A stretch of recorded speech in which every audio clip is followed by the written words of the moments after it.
I don't know if you guys are familiar with Cooper design method. Maybe it's something not covered or you've never heard of probably. But there's a lot of companies use this. We use it at UA, we used it at Avid. And basically the idea is from day one you come up with a really concrete description of who your target customer is. And it even sounds silly, but you give them a name like Bob, and you write a story about what his background is, where he's coming from, and you have a couple of customers, and if that's your target, that's now your bar for whether a feature makes it into a product or not. And so when you're designing an amateur level product, and I don't even know that I really like the term amateur in the music space, but because everybody sees themselves as a rock star or a budding rock star.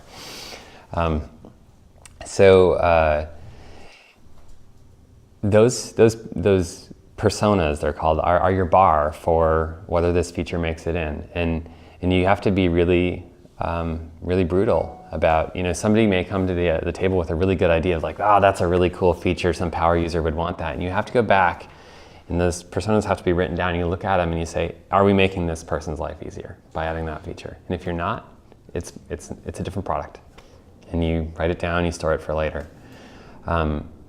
And so you have to have a pretty good understanding of the customer, what their background knowledge is. One of the things in the music industry that we are definitely pretty tied to is we have this long history of these big surfaces, these consoles. And so as much as there are probably better interfaces for mixing music, this is what people know. And so you design your features to be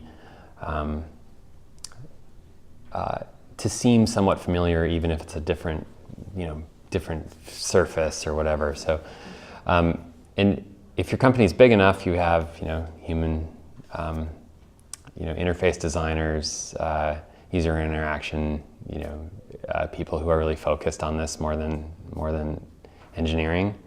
But as a small company, going back to the days when it was just myself and a couple of friends, we were pretty brutal about saying, okay, that's a pro level feature. We even had a rule.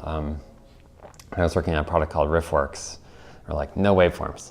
We're just not going to do waveforms because for our customer, they had never seen a waveform before.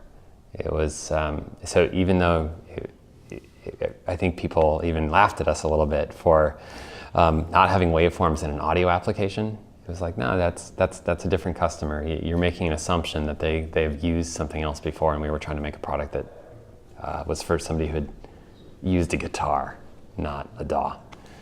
So I think does that sort of answer your question about how you draw that line?